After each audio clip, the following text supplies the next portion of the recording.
Una de las series más esperadas por los fans de Star Wars ha sido la de Obi-Wan Kenobi. Desde que no era sino un rumor sobre una futura película de la saga, en la misma línea que los A Star Wars History que nos trajeron a Han Solo y la pequeña maravilla que fue Rogue One, hasta su conversión a una serie para Disney Plus luego del éxito marcado por The Mandalorian, la idea de volver a ver a Ewan McGregor como Obi-Wan Kenobi y a Hayden Christensen en su papel de Anakin Skywalker, Darth Vader, para unir la historia de sus personajes en la venganza de los Sith con una nueva esperanza, nos dejó muchas expectativas del enorme potencial que esto traería. Y, aunque en líneas generales ha logrado darnos un producto mucho más competente que el libro de Boba Fett, Obi-Wan Kenobi ha quedado muy por debajo de las expectativas, dándonos una serie que decepciona no por ser mala, sino porque esperábamos mucho más de ella.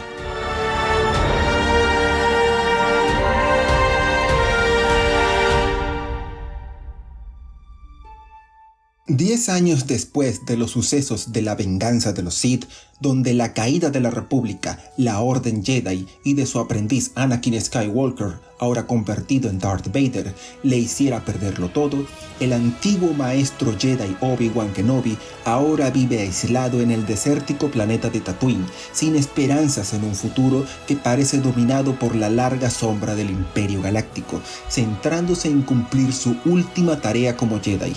proteger desde la distancia al hijo de su antiguo aprendiz Luke Skywalker, quien podría convertirse algún día en la única esperanza para restablecer el equilibrio de la fuerza.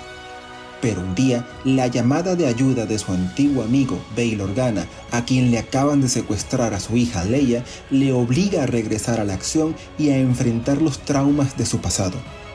La serie cuenta con un total de 6 episodios en los que, teóricamente, es una serie limitada de una temporada. Solo el tiempo dirá si se queda así, y la premisa con la que se nos presenta la historia es, en principio, bastante buena.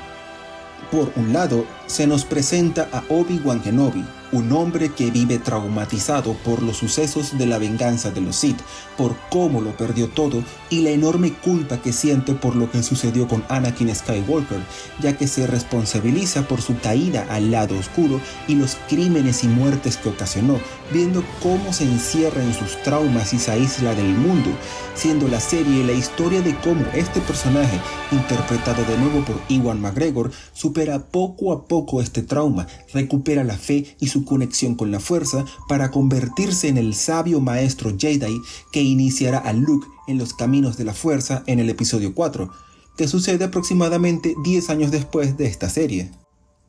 En el lado contrario tenemos a Darth Vader, el gran Lord de los Sith obsesionado en vengarse de Obi-Wan Kenobi, quien le derrotó y mutiló en la batalla final de la venganza de los Sith, quien demuestra aquí lo profundo de la rabia, odio y resentimiento que tiene el personaje, dándonos varios grandes momentos en que él se impone en pantalla y que gracias al regreso de Hayden Christensen nos permite tener de vuelta por muy poco tiempo al Anakin Skywalker de las precuelas, para comparar al héroe que fue antes con el monstruo que es ahora. Del lado de las pequeñas sorpresas, tenemos a una joven Leia Organa de apenas 10 años que, con su secuestro, se convierte en lo único que puede forzar a Obi-Wan Kenobi de salir del hueco donde está escondido para rescatarla. Vivien Blair, la joven actriz que da vida a la versión infantil de la icónica princesa Leia, hace un magnífico trabajo en interpretar a la futura líder rebelde y logra una relación con el personaje de Obi-Wan Kenobi que me encanta. Finalmente, del lado de las nuevas incorporaciones, tenemos a la tercera hermana inquisidora Riva, interpretada por Moses Ingram, quien hace un gran trabajo en ser una usuaria del lado oscuro atormentada por todo lo que perdió el día en que se ejecutó la Orden 66, obsesionada en perseguir a Obi-Wan Kenobi, a quien considera culpable por haber entrenado en primer lugar a Anakin Skywalker, decidida a vengarse de Darth Vader por todo lo que le hizo y siendo la gran contracara de este, al darse cuenta que continuar con su ciego deseo de venganza la convertiría en el monstruo que le atormentó de niña. Todo esto lleva a un final épico donde vemos la superación del trauma por parte de Obi-Wan Kenobi, quien se convierte definitivamente en el personaje que en su día interpretó Alec Guinness en la Star Wars original. Nos demuestra lo profundo del conflicto dentro de Darth Vader, quien permanece sumido en el lado oscuro sin que aparentemente nadie lo pueda sacar de ahí, y que en general es un final con todo lo que los fans de la saga podían esperar en un inicio. Dicho esto, si me gusta la premisa inicial y el final, ¿dónde está el problema de Kenobi? ¿Qué evita que esta serie sea genuinamente buena? El primer problema es el mismo canon de Star Wars. El gran punto de venta de Lucasfilm es la creación de un gran universo interconectado, donde cada libro, serie, cómic, videojuego y película cuenta una parte del universo de Star Wars. Obi-Wan Kenobi inicia y termina en dos puntos claros e inamovibles: la venganza de los Sith y una nueva esperanza, por lo que su inicio y final jamás puede contradecir a las películas. Esto significa que lo único que puede hacer la serie para sorprender es con el desarrollo, en contarnos al detalle el paso de una película a otra, y ahí es donde falla. Presenta bien al Kenobi traumado del inicio y el Kenobi con renovadas esperanzas del final, pero no se siente coherente el paso de un estado a otro, siendo el final el necesario de cara a lo que sucede en el resto del canon, pero que la serie no se ha merecido por la muy mala forma en que construyó la historia. Por ejemplo, el final de The Clone Wars, con Ahsoka sobreviviendo a la ejecución de la Orden 66, es tan épica, en parte, porque es la conclusión trágica de una gran historia que hemos visto a lo largo de 7 temporadas, que nos presenta a Ahsoka teniendo que luchar contra unos clones que han sido sus hermanos de armas durante 3 años de guerra, en una guerra de los clones que termina con una horrible traición contra los Jedi. En cambio, lo que sucede al final de Obi-Wan Kenobi, aunque me gustó como fan de Star Wars, sucede por el poder del guión, porque así deben ser las cosas para una nueva esperanza, no porque la serie llegara naturalmente a esa conclusión. Peor aún, para haber promocionado tanto que Hayden Christensen regresaría, su presencia en pantalla es mínima. Darth Vader usa un casco el 99% del tiempo, y con ella puesta, su voz la hace James Earl Jones, no Hayden Christensen. Y en esta serie ni eso, ya que usaron un programa de inteligencia artificial para rejuvenecer su voz, igual a lo que hicieron con el joven Luke Skywalker en The Mandalorian y Boba Fett. Ni siquiera podemos asegurar que sea Hayden Christensen quien use la armadura, ya que usaron hasta 2 dobles para dar vida al personaje en distintas escenas. Yo esperaba que traer de vuelta a Hayden Christensen implicara más escenas de un joven Anakin Skywalker, de profundizar su relación con Obi-Wan Kenobi para así explicar mejor el trauma que tiene Kenobi al ver a Darth Vader.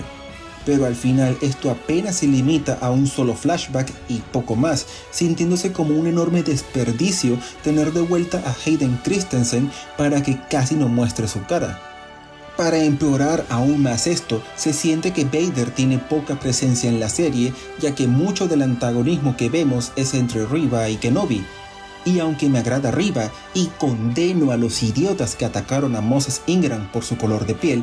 esta es una serie sobre Kenobi que solo tendrá 6 episodios. Hubiera preferido que se centren en Darth Vader como villano que darle coprotagonismo a un personaje nuevo que podrían haber introducido en su propia serie. El siguiente gran problema de la serie es su lógica interna, ya que tiene varios momentos donde los personajes hacen cosas que simplemente no tienen sentido. Por ejemplo, en el primer combate de Kenobi con Vader, luego de que éste le derrote, vemos cómo enciende el fuego con su sable de luz rojo y arrastra a Kenobi por las llamas para luego apagarlo mediante la fuerza y ordenar su arresto. Inmediatamente después, vemos cómo llega Tala, interpretada por Indira Varma, enciende de nuevo el fuego, agarra a Kenobi y se lo lleva, todo a la vista de Vader, quien no apaga el fuego como hizo 5 minutos antes y los detiene. Y lo mismo pasa en todo el cuarto episodio, el peor de toda la serie. su llegada a la sede de los inquisidores, el cómo Tala acaba con los imperiales que le quieren detener, el Obi-Wan Kenobi explorando sin problemas la base, el cómo escapan con el peor disfraz jamás visto, o el que resulte que Riva los dejó escapar para rastrear la red que ayuda a los antiguos Jedi, son solo la punta del iceberg de una serie que pierde mucha calidad en los episodios 3 y 4. El siguiente problema está en la falta de originalidad. Obi-Wan Kenobi utiliza varios giros argumentales que ya hemos visto en la saga varias veces. El héroe cansado que debe rescatar a alguien que resulta ser una pequeña y dulce criatura, como sucede en The Mandalorian y The Bad Batch. El huir de un imperio repleto de soldados incompetentes o infiltrarse en una base sin cámaras de seguridad, sensores o guardias, como sucede en todas las series de Star Wars. El huir de una flota imperial que no los destruye de un tiro porque sí, como pasó en The Last Jedi. E incluso el épico encuentro final con Vader teniendo su casco destruido a la mitad, aunque me encantó,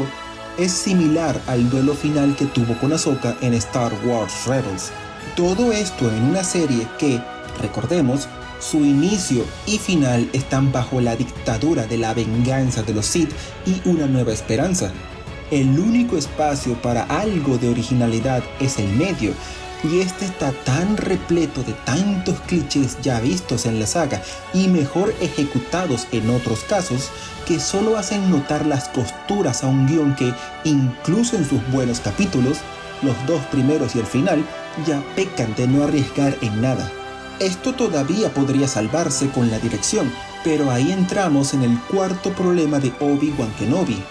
Deborah Shaw, quien dirigió todos los capítulos de la serie, demuestra ser mejor que Robert Rodríguez, quien dirigió el libro de Boba Fett, ya que Kenobi es una serie mucho más enfocada en qué quiere contar y en cómo.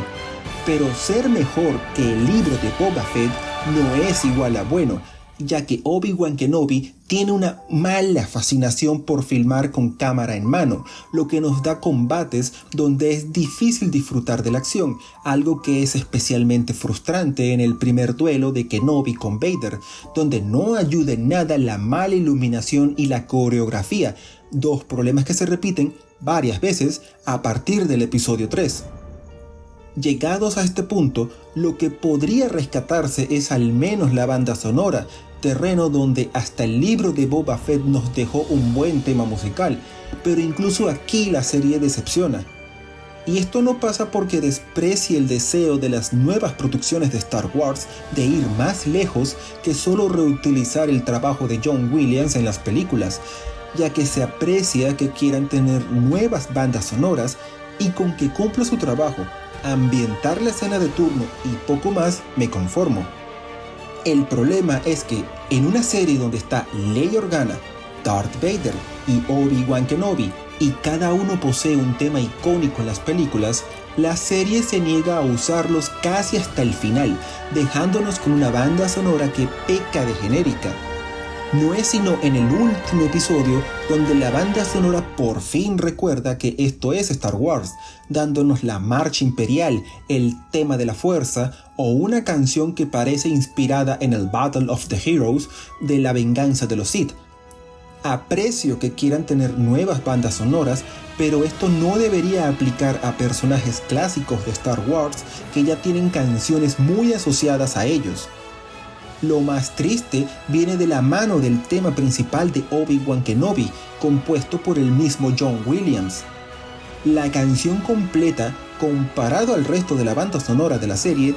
es buena, aunque lejos de lo mejor que John Williams nos ha dado en su amplia carrera. Pero el trozo que usan para el opening, que muestra el logo de la serie y poco más, me recuerda más a Spider-Man que a Star Wars. Puede ser cuestión mía, pero no ayudó a mi impresión general de la banda sonora. Todos estos problemas son muy lamentables, ya que los dos primeros capítulos de la serie me habían dejado una muy buena impresión, teniendo ahí el potencial de dar una historia de trauma y superación a Kenobi muy buena, a lo que se le unía la posibilidad de usar a Hayden Christensen para desarrollar las obsesiones de Darth Vader de una forma que solo hemos visto en los cómics. Como fan de Star Wars, el final me gustó, pero como espectador, la serie trata tan superficialmente los temas que deberían ser el eje central de su trama, que en caso de funcionar, es gracias a tener a Ewan McGregor y a Hayden Christensen y por todas las historias que el canon ha construido alrededor de sus personajes, que por lo que la misma serie ha construido, y habiendo visto The Mandalorian, The Bad Batch o especialmente el final de The Clone Wars, que son buenas por sí mismas, esta serie de Obi-Wan Kenobi termina decepcionando porque se limita a ser un refrito de ideas ya usadas hasta el cansancio en Star Wars, unidas con el mínimo esfuerzo para no ser mala. Espero que les haya gustado mi video del día de hoy. No olviden dejar algún comentario, que me interesa mucho saber su opinión, así como hacer clic en me gusta, en suscribirte o en la campanita, ya que no solo recibirás más videos míos en el futuro, sino que me apoyarías para alimentar el algoritmo de YouTube y hacer crecer el canal. Agradeciendo todo el apoyo que me brindan, les deseo un buen día y hasta pronto.